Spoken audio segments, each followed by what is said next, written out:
Been a while, guys. Welcome to Campfire Chronicles, Stories After Dark. As you know, I am your host, Kelsey D. Garmendia, but many of you know me as Red or Dundant, depending on what game you play with me. I took an extended hiatus from this podcast due to a plethora of things. I meant to record more last year, and it just never really happened. Most of it was because of just life changes, personal life changes. My husband took a job where he doesn't stay at home anymore.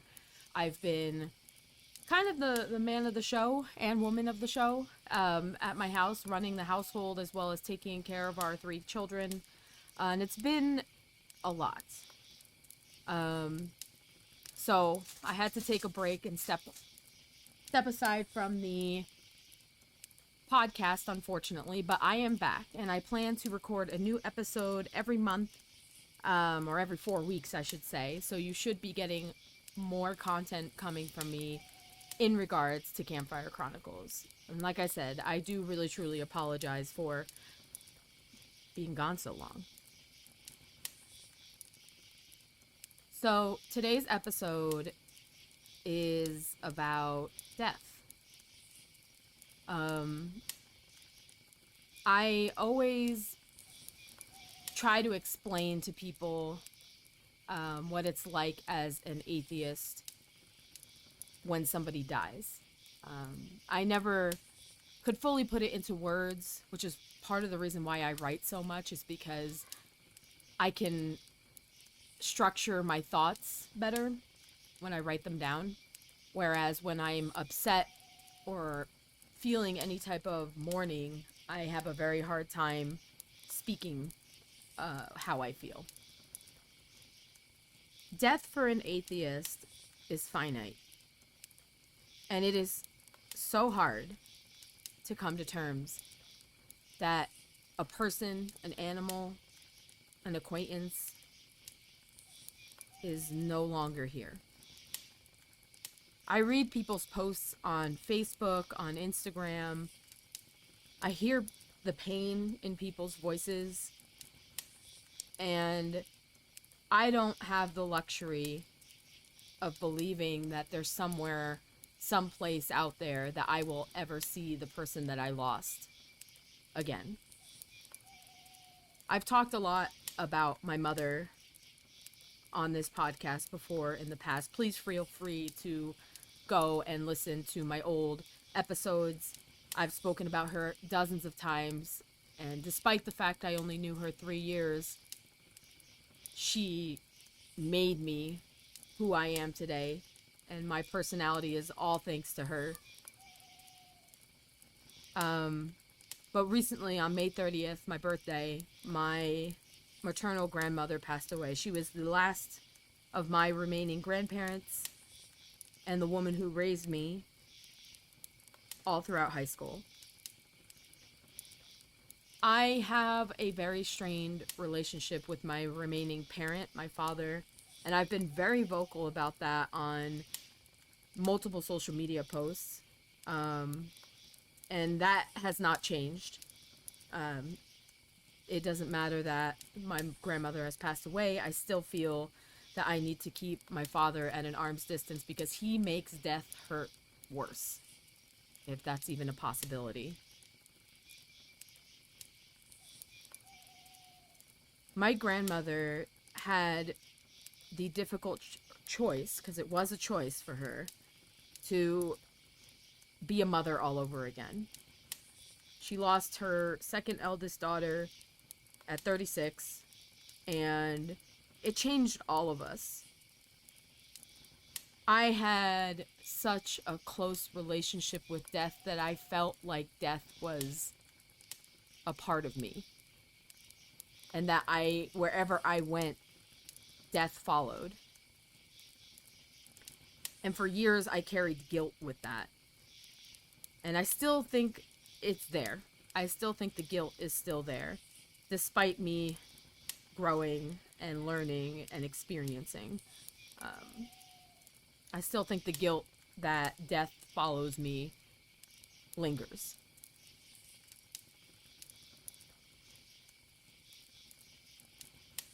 there's a huge part of me that wants to believe in an afterlife, wants to believe in the chance of seeing people that I haven't seen in decades. But I know in my beliefs that that isn't true.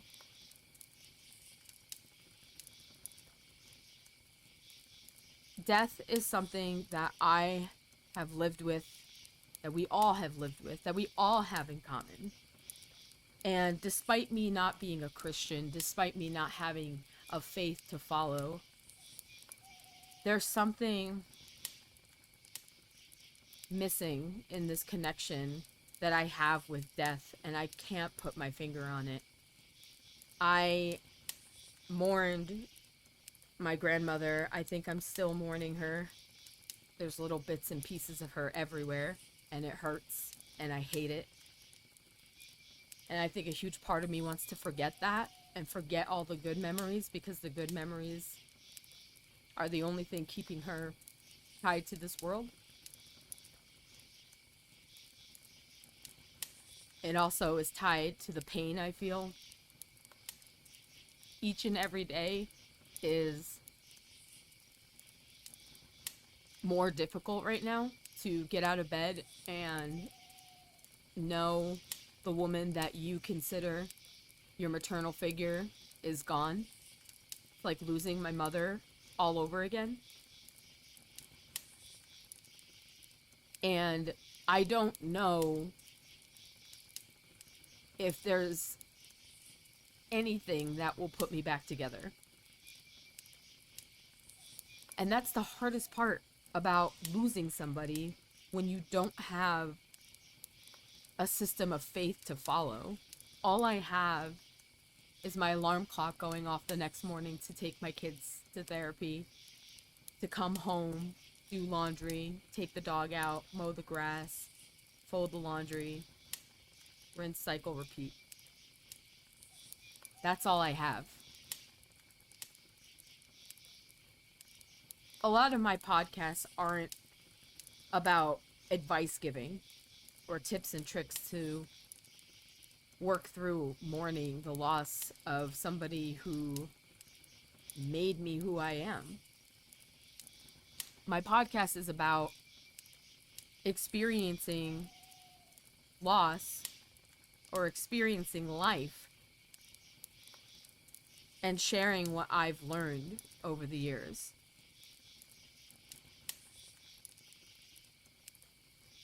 I always joke with friends and say that I'm old and, I'm halfway to 40 and, just joking around.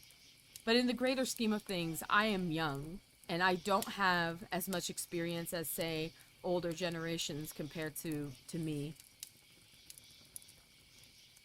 But I've lived through what older people have at a younger age than most people I know. And because of that, there's so much experience that I have with dealing with grief, depression, anger, anxiety, hopelessness. I have experience in that because I've dealt with it. I made the announcement I was coming back to my podcast because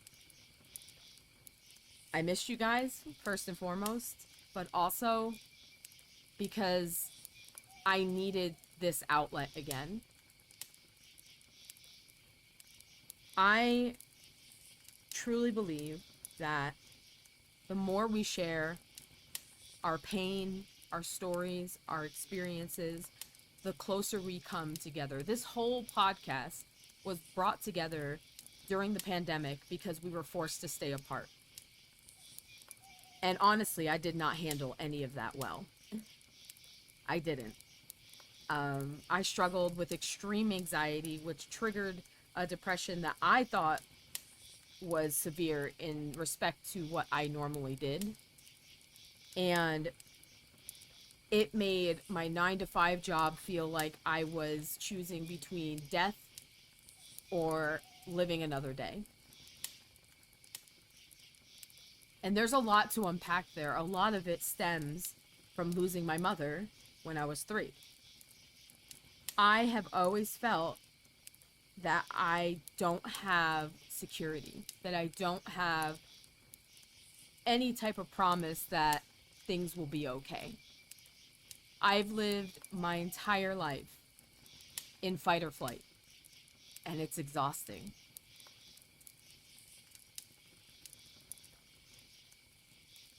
If there was any type of advice or piece of advice I could offer to people regarding to their loss, is that it is going to be difficult to move on and live life without feeling that fear that everything's going to be ripped out from underneath you. I'm not advocating for anybody to be an atheist or part of the Satanic Temple. Like, I've gotten crazy accusations from certain groups of people, but I will say that the more that you lean into the insecurities, the harder it's going to be to live life without them. And I'm still working on that. I'm still working on the anxiety. I'm still working on the hurt that I feel. And it's pretty, I'm still working on the hurt. I'm still working on moving past losing somebody so important to me. And one day I'll get there. But it's okay to hold and walk alongside death's path. Because no matter how far you try to run from death, he's always there. And I say, as if death is an actual person, which, I know it's not. But we're always holding hands with death. We just don't know when we'll actually feel its grip.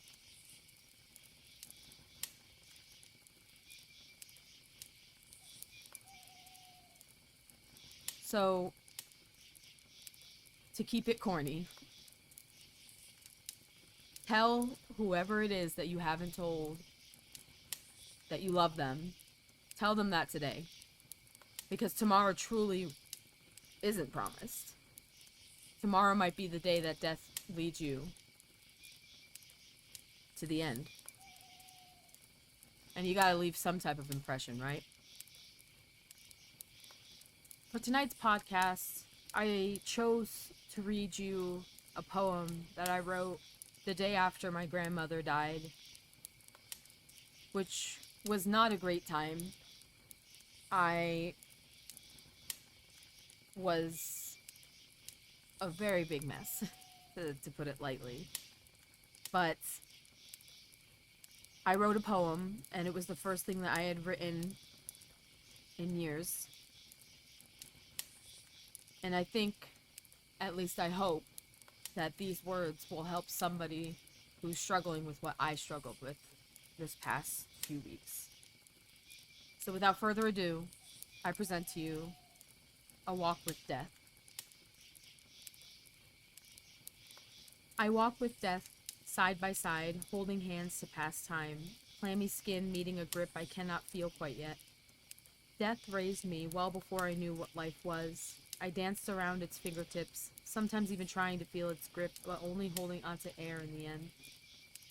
Despite the pain, despite the anger, despite the loneliness, I drowned myself in death's grips.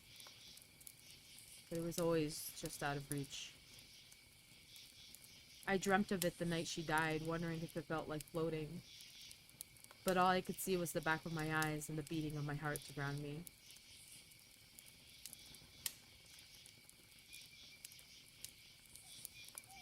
If you are struggling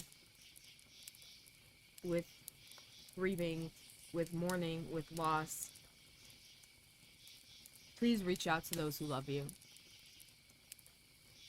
Reach out to a friend, an acquaintance, somebody, because your life impacts so much more than you could possibly think.